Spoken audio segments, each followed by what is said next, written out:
welcome to another episode of For Triumph with Solora Ironfloss, Ivy Dogbane, Leandra Page Turner, Critter Skullsplitter, and newly joined the party, Gharadbarak the Terrible. And they're off to seek the crypts, from which all this trouble is emanated. So we've come to the crypt section and we do a little bit of exploration, but we've run out of moves, so I haven't quite copped on yet. Come on, press the end turn, you idiot. Yes, that's it. Right, now we come to the end turn, so we pick out some stuff and we get action potions. Action potions are quite useful, and since this has been recorded, there's been a couple of new updates to the system, including some kind of party inventory management. Now, I don't know if there's individual inventory management, but there certainly seems to be some party inventory management. Don't know if it works in tactical combat yet, haven't tried it out. Will be doing so probably quite shortly. I've been sort of busy with other games in the meanwhile. Been playing also a bit of XCOM, Enemy Unknown. This is the 2012 game on the PC. I originally played it probably 2013, 2014 on the Xbox 360. And I really enjoyed it. Played it 3 or 4 times. Then I moved on to the Xbox One when I started getting into World of Tanks in a big way, and I passed on my 360 to one of my nephews. So I never really played XCOM Enemy Unknown as often as I might like to have done so. However, I was playing it again, and while the combat system, I mean, this is definitely inspired by the combat system in XCOM. The combat system in XCOM actually is quite clunky. In comparison to even the Xbox 360 version, particularly I found the camera movement. Here the camera movement moves quite smoothly, and if I move the mouse to the edge of the screen, the camera rotates quite smoothly through all degrees. As far as I can tell, I haven't played it much. I've played a couple of hours. 3 hours according to Steam. Well, Steam knows all and Steam monitors everything, so I presume Steam is correct. Probably less than 3 hours, because I think actually I was sitting with the game open for a while, making lunch or something, one of the times that I was playing it. So it's definitely 2 hours, possibly 3 hours.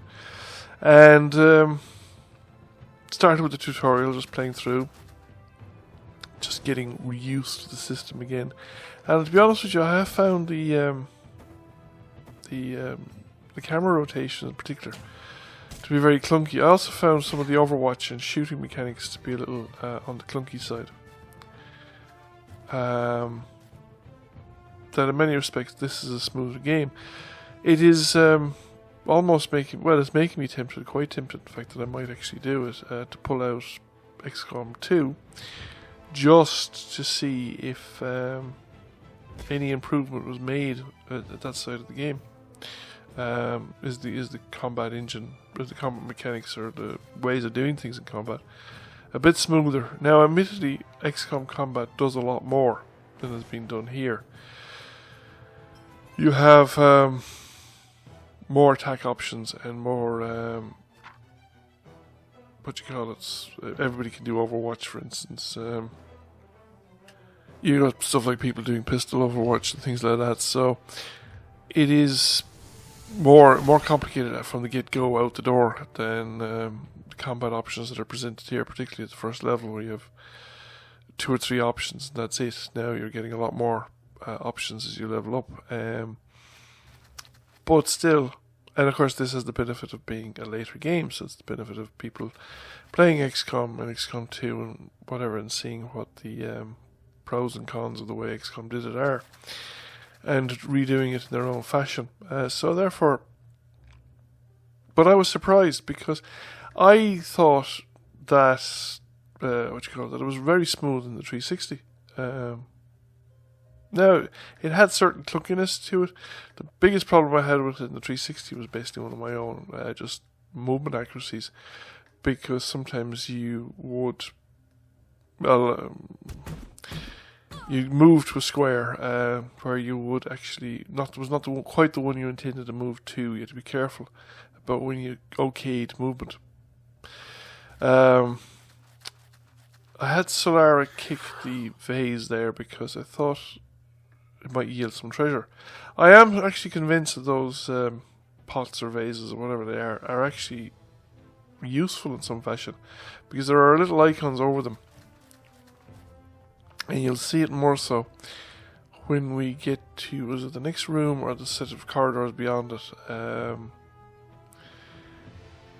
There will be a set of these things up, and they'll have different icons, and it's the viewing through the video here has made me quite more interested in them again, because I just did that at the time. I thought it's a breakable on the screen and maybe it yields some treasure, but we have ones here. That one has like a flame symbol overhead. That one again has the same symbol as the one I kicked over, I think. But there are others with slightly different symbols, and you'd look at them and say, do these have some in-game effect? Well, that's talking about this game. I'm not talking about XCOM anymore. I tend to wander around a bit. Now, one of the things here is that this guy's obviously outside of the triggering range. That seems to be in the triggering range, just this side of the glyph obelisk, where for Overwatch. But I had only one person on Overwatch anyway, so these two skeletons would have been able to move up freely once Overwatch was triggered. They're using their full movement though, so they're not able to attack Crypt on this instance, or on this turn. Because of my experimentation with the furnishings, Solara is way out of range of combat, and I need to move her into someplace more useful now. I was going to try and move her up behind Gharadbarak, but didn't seem to accept the move, I think. So, what do we do now? We want to put this person on Overwatch, move the wizard up, and see if we can do anything useful. I think we should be able to take out one of those skeletons.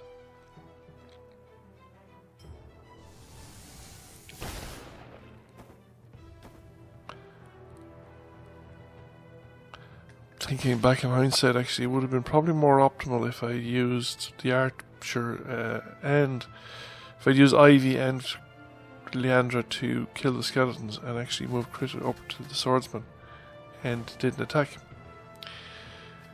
But you know, you learn these things as you go along, and now the Overwatch person has moved forward, so they're actually close enough for the archer to trigger it when he moved out from behind the glyph obelisk. And fortunately for Crypt, her cover helped, but she's out to take a damage there now from this guy. He's done a double attack. And here I make a mistake. I intended really to use the action potion, but apparently you can't do it at the end of a double AP, 2 AP move. You need to do it once during the move. So I should have done it at the start, given myself the extra action point, and attacked the sword skeleton with Solara. Now, I'm not quite sure what I was thinking here when I did this one, but I did it anyway, and that was it. So Crypt has done her bit, but she can't move now, so she's very, very vulnerable. And we put him on Overwatch as well. I don't think your man can fire without triggering Overwatch. So I think a man can fire without triggering Overwatch. So the remaining skeleton arbalist, but we should be able to finish him off at this point. Ideally, I'd like to be able to heal Crypt as well. So we get Solara up. We use the action potion, the speed potion rather, to move up at 1 AP, and that allows us to then make an attack, which should finish this guy off, and does a bit of healing. Get the rest of the people up.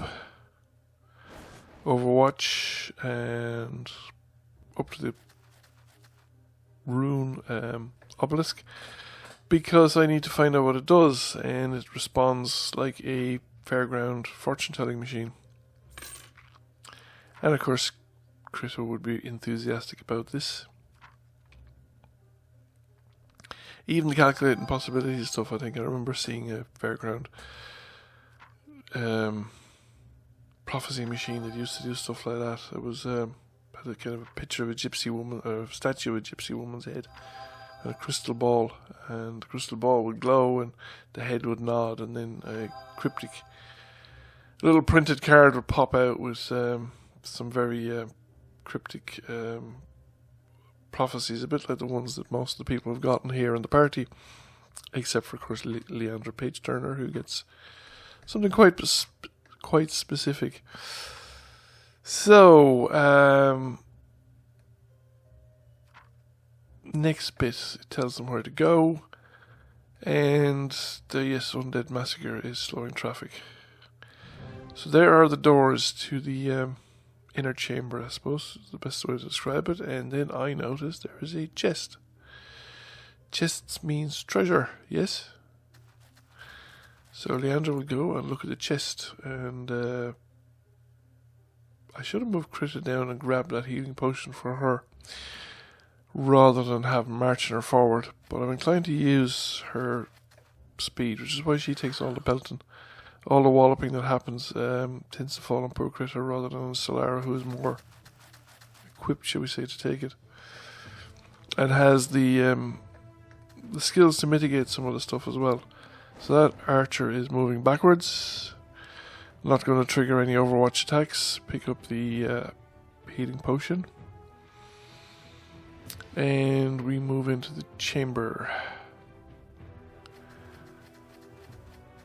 And here we have a whole bunch of those vase pots type things. They all have different symbols. And there are a couple more skeletons inside here as well. So, Ivy up and Overwatch. Leandra, what's in that thing? A speed potion. Yes, excellent. We'll take one of them. And then get up fairly near so that we can put her into something useful next turn. And who's now? Who's next?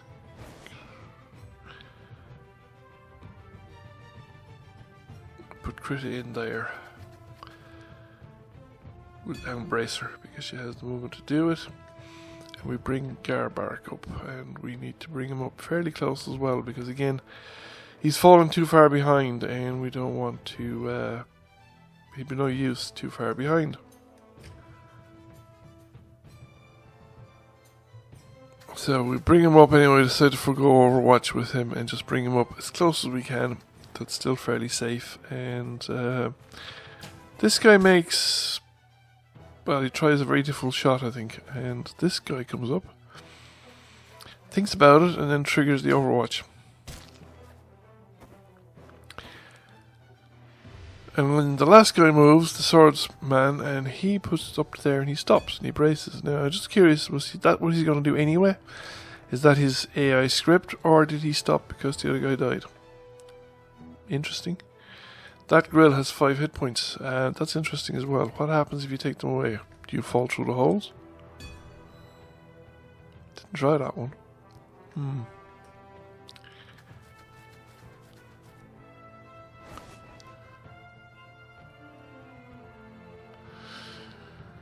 So where to go, what to do, where to move people. Bring her up right behind, and speed potion, possibly. Or just go to there. Or attack. Fireball's pretty short range, actually. But I was going to go with that and see if I could blow over the pot. And we missed, so it doesn't seem to... No idea whether we can or not. We have to hit it first, so before we can tell. Push Critta up because I want to kick the pedestal over. I actually wanted to kick the pedestal, but it looks like I kicked the pot, and it looks like it generates smoke, and it stunned your man at the other side. Bounced him off the far end of the thing as well. Gharadbarak Overwatch, because he's an archer type, and the enemy guys move. Archer moves back, takes a shot at Critta again, but misses. She's hunkered down behind the pedestal. Guy moves up, but he doesn't move any further, and therefore anyone that attacks him is going to have to move into the open against the archer.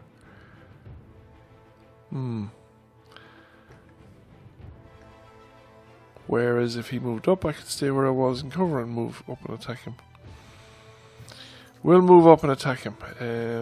We take the risk of the hit and we do our 7 points of damage and we heal up, and Crypt gets a healing point as well. So we have one remaining guy there. You see that pot there has a heart on it. Well, that means it heals if you knocked it over and broke it? I don't know. It certainly seems like something I should endeavour to find out in future, because that could be quite useful. Extra healing seems to be the one thing that is short of in this game,